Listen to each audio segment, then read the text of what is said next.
Hello and welcome to NewsBlitz. I'm Grace CK. Remember, Nigeria is the only country we have. Let's avoid acts that can destabilize our nation and remember, we're one big family. A Federal Capital Territory High Court has issued an order restraining the national chairman of the Labour Party, Mr. Julius Abure, National Secretary Farouk Ibrahim, and two others from parading themselves as national officers of the party. Others stopped from parading themselves as national officers are the National Organizing Secretary, Mr. Clement Ojukwu, and the Treasurer, Justice Hamza Moazu, issued the restraining order while rolling in an expert application argued by James Onoja. Order court gave an order today that the chairman of Labour Party and other executive who are mentioned as defendant there should stop parading themselves as chairman and executive of the Labour Party on the basis that one, they have been found wanting in terms of allegation of crime. I mean, they have been indicted by the police for forgery. Also, the chairman has been suspended by his ward, and in our constitution, in the Constitution of Labour Party, once you are suspended or expelled, you cannot be a member of the board of trustees, not to be a chairman. So it's a good thing that at least we are law-abiding. We have every document that is presented before the judge. Police have written their report indicting them. In fact, the police have even secured an arrest warrant for all of them. In the meantime, the Plateau State Police Command has sealed the State House of Assembly complex in order to forestall the breakdown of law and order following the reinstatement of former Speaker Ayuba Abok. As the State High Court noted, officers of the State Police Command were at the Assembly entrance early Wednesday, barring anyone, including staff, from gaining access to the complex following threats from the warring factions to take over the Assembly complex. Commissioner of Police in the state, Bartholomew Onyeka, met with the factions for an amicable resolution of the crisis and is yet to make any statement on the issue. The House is divided into two factions, with one loyal to the current Speaker, Right Honorable Yakubu Sanda, and the other loyal to the reinstated Speaker, Right Honorable Ayuba Abok, who was impeached in October 2021. A Federal High Court had reinstated Abok on Monday.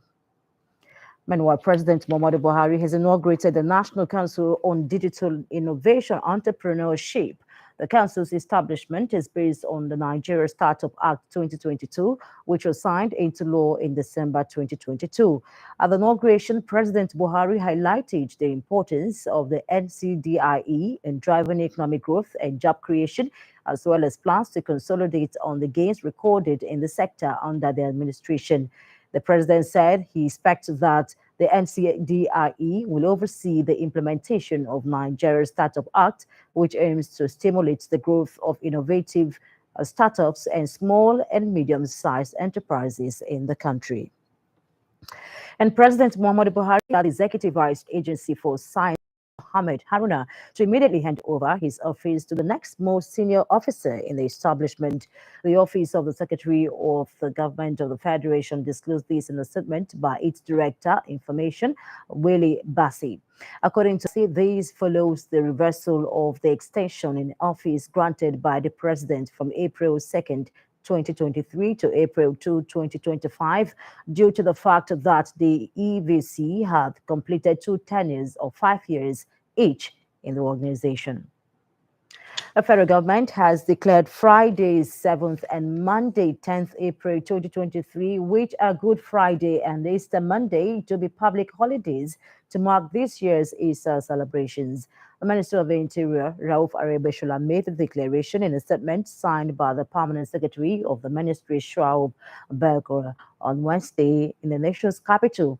He urged Christians to emulate the virtues of sacrifice, togetherness, forgiveness, kindness, love, peace, and patience, which were attributes and practices of Jesus Christ as exemplified by his ministry on earth. The minister called on Christians and all Nigerians to use the occasion of this year's Easter celebrations to pray for an end to the security challenges in states across the Federation. In a bid to eradicate the challenges associated with illicit drug trafficking in the country, the Nigeria Drug Law Enforcement Agency and the Nigeria Customs Service in Abuja signed a memorandum of understanding. According to the chairman of the NDLEA, the MLU contains several innovations that will encourage interpersonal relationships amongst the various levels of command and administration of both organizations. Correspondent Ene Anthony report. According to the Chief Executive Officer of the NDLEA, the Memorandum of Understanding is intended to foster a better understanding of the roles and mandates of the organizations. The ultimate objective is to dissolve suspicion, friction, and general interagency rivalry that does not do our nation any good in terms of effectively securing the entry and exit points of our dear country. This will provide an effective defense line at our various ports of entry and exit to prevent the influx of offensive materials and substances that undermine our national security and ensure that our national assets are not smuggled out to undermine our economic progress and stability. The MOU is a benchmark for information and intelligence sharing. Meanwhile, the Controller General of the Nigeria Customs Service, Colonel Hamid Ali, assures the cooperation of his organization in curbing every form of illicit drug trafficking in Nigeria. We believe that coming together as a body that is committed to serving this nation from the menace of drugs and illicit trafficking of other substances, this is the best place to start. The stakeholders unanimously agreed to push for the implementation of the Memorandum of Understanding and ensure that its objectives and developments are achieved. Ene Anthony, Silverbird News 24, Abuja. Meanwhile, the immediate former president, Senate leader, and senator representing Borno South Senatorial District, Ali Ndome, has expressed his readiness to contest the Senate presidency seat in the 10th National Assembly. The 10th Assembly will be inaugurated in June 2023 after the swearing in of the president-elect Asiwaju Bola Ahmed Tinubu on May 29. Dume, who disclosed this in a statement on Wednesday, however, said his ambition would be determined by the fairness of the zoning arrangement that will be put in place by the All Progressives Congress leadership. As interested parties continue to indicate interest in the office of the President of the Senate of the 10th Assembly, Senator-elect Osita Izunaso has also shown interest in running for the converted seat. Osita Izunaso disclosed this to State House correspondents after a closed-door meeting with President Muhammadu Buhari. I'm the oldest. There is no senator today in APC of Southeast or South-South that's older than me in the Senate. And that is an institution that believes in ranking. So I'm the highest ranking senator in both Southeast and South-South. I came to the Senate in 2007. I was in the House of Reps. I ran the party to the best of my ability as National Organizing Secretary of this party. That saw us a victory in 2015 and 2019. So I think we have paid our dues. In the meantime, the race for speakership position for the 10th House of Representatives is in top gear as lawmakers are gradually indicating their interest to occupy the number 4 seat in Nigeria. Our correspondent report that with less than 2 months to the inauguration, members are gearing up to align and realign with political parties to support the ambition, with Kwara State openly taking the center stage. The report. Honorable Abdurrahim Olawi is a third-term member from Kwara State, and he's the first lawmaker to come out to the public to talk to the media to declare his intention to run for the speakership position for the 10th National Assembly, thus if zoned to the North Central. He is of the opinion that he will do well for Nigerians and report that the past few weeks recorded series of stories and pictures in the internet from lawmakers who have the intention to run for the speakership position of the 10th House of Representatives. I'm a member of All Progressives Congress. I stand before you today to officially declare my candidacy for the office of Speaker of House of Representatives in the 10th Assembly. He is of the opinion that he is ready to address the challenges facing the country as a whole. As chairman of the House Committee on Emergency and Disaster Preparedness, I can attest to the numerous efforts and outcomes in our country quest to addressing the challenges of the poor and the vulnerable people in Nigeria. My aspiration is to build on principles that I believe are essential to guiding the House of Representatives through the challenging times. Also in the race is the Chairman House Committee on Appropriations, Honorable Ali Mokhtar Betara, who many believes is a force to reckon with. Most of our IDPs are back into their local governments. That's a big success. It has reduced to about 80% in Borno State. And we have to give credit to Professor Zulu. From the North Central, the current Deputy Speaker of the House of Representatives, Idris Wasi, is also running for that position. And we also have the Chairman House Committee on Navy, Yusuf Gagbe, also running for the position. About what I have done to my constituency.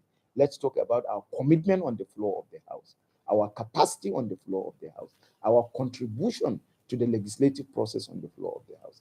I think if you look at those things, I'm sure I am qualified to contest. But this is what he has to say if the party decides not to zone the speakership position to the North Central. He's ready to step aside and support the party's anointed candidates for the job. But if my party think otherwise, that this position of the speaker is not going to the North Central, honestly, I'll be the first person to support that decision. The next few weeks to come will witness more members coming out to either drum support or make their intention known to join the race to the lead-up to the inauguration of the 10th House of Representatives. Who does the cap fit? From politics, the Senate is looking into a report of an investigative hearing on the ongoing bid to concession the Zungeru hydroelectric power plant located in Niger State. Presenting the investigative report submitted by the Chairman Senate Committee, looked at the modality 100 megawatts estimated to generate 2.64 billion kilowatts per hour.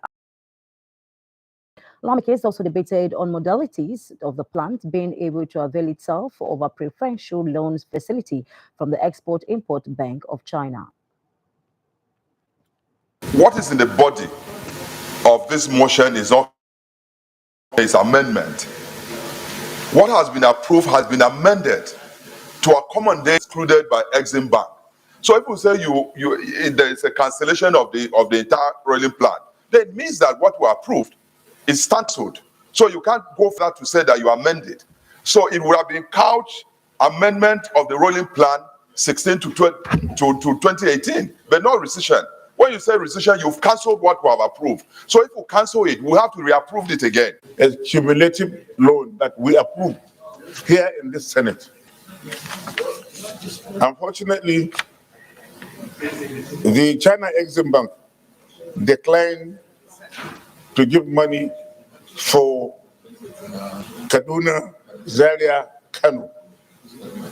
And the Ministry of Transportation, in conjunction with the Ministry of Finance. US China Exim Bank will reject the loan, and then we'll go to shop for another financier who will give us a higher rate. Because you're watching NEWSBLITZ coming to you live from our studios in the nation's capital. We'll be back with more report after this break. Just stay with us.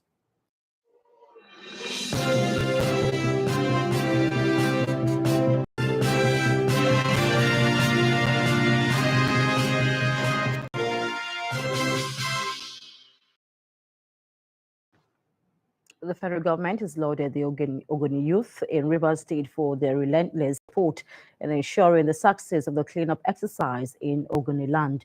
Minister of Environment Mohammed Abdullahi, who gave the commendation while receiving an award of excellence from the Ogoni Youth Federation and the Federal Ministry of Environment in the nation's capital on Tuesday, also promised that many groundbreaking projects will be flagged off before the end of the present administration. Now, the president has signified the principle that he's going to commission a flag off the groundbreaking ceremony of these projects in this month of So we are on course. Before we leave, we will try as much as we can to ensure that Mr. President sets on course, the trajectory of project implementation in Ogoniland. We will do our best to ensure that we leave a sustained, we leave legacies that will sustain by incoming government administration as far as the Ogoni cleanup is concerned. The hydrocarbon pollution remediation recommends successive honorable ministers of environment who at different times made their contributions to pretending over this ministry and the Ogoni cleanup projects. We want to emphatically stress here that under your watch as the Honorable Minister of Environment and the Supervising Minister of the Ogoni cleanup projects, several uncommon milestones are being achieved. The federal government is urging farmers to report cases of irregularities and substandard fertilizer products to the appropriate input use. The National Agriculture in the Ministry of Agriculture, Ibrahim Kwado, made the call in Abuja while addressing journalists on evolving trends in analytical equipment, methods, and standards for fertilizers and agrochemicals here. Sale distribution of fertilizer. The federal government has assured stiff punishment for persons found guilty of adulterating or diverting fertilizer in Nigeria. First of all, we have to tell the people that there is no more business as usual. The law is in place.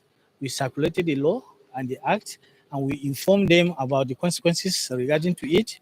We gather the farmers who are the end users of this product. In the event somebody gives you this type of fertilizer, not it, and then report. So we created a desk so that the users can be able to report. This zonal sensitization workshop for fertilizer quality inspectors and other relevant stakeholders is aimed at enlightening participants at the local level on the use of eco-friendly agricultural technologies. Of course, there are several annexures to the law which specifies what is expected in a good fertilizer. And these are actually both in the areas of the chemical content of the fertilizer, which are the nutrients, that is the food for the plants. And then also in the physical quality of the fertilizer, how it looks like. All of these things are clearly specified. And any manufacturer or any person that deals in fertilizer, either as a trader, should actually be acquainted with those qualities. Fertilizer merchants and producers are therefore urged to obtain necessary certificates to avoid sanctions that could lead to their business premises being shut down.